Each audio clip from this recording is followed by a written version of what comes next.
বিএনপির ৪৮তম প্রতিষ্ঠাবার্ষিকী উদযাপন উপলক্ষে ঝালকাঠির কাঠালিয়া উপজেলার শৌলজালিয়া ইউনিয়নে প্রস্তুতি সভা অনুষ্ঠিত হয়েছে। বৃহস্পতিবার ২৭ আগস্ট শৌলজালিয়া ইউনিয়ন বিএনপির কার্যালয়ে এই সভার আয়োজন করা হয়। এতে ইউনিয়নের ৯টি ওয়ার্ডের বিএনপি ও অঙ্গ সহযোগী সংগঠনের বিপুল সংখ্যক নেতাকর্মী অংশ নেন। শৌলজালিয়া ইউনিয়ন বিএনপির সভাপতি শামসুল আলমের সভাপতিত্বে সভায় প্রধান অতিথি ছিলেন ঝালকাঠি ১ আসনের সংসদ সদস্যের ভাই ওয়াসিম আহমেদ। সোহাগ মল্লিকের সঞ্চালনায় প্রস্তুতি সভায় আরও উপস্থিত ছিলেন শৌলজালিয়া ইউনিয়নের সাবেক চেয়ারম্যান ফজলুর রহমান ফুল, উপজেলা কৃষক দলের সাধারণ সম্পাদক শহীদুল ইসলাম হাওলাদার এবং ইউনিয়ন বিএনপির সাধারণ সম্পাদক মোস্তফা হেলাল কিরণ। সভায় দলের ৪৮তম প্রতিষ্ঠাবার্ষিকী উদযাপনের লক্ষ্যে বিভিন্ন কর্মসূচি গ্রহণের সিদ্ধান্ত নেন এবং নেতাকর্মীদের ঐক্যবদ্ধভাবে কাজ করার আহ্বান জানান।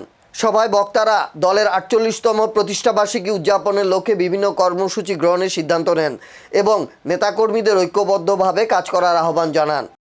আমার বিশেষ করে সুন্দর হয় এই মতামত একান্ত প্রয়োজন।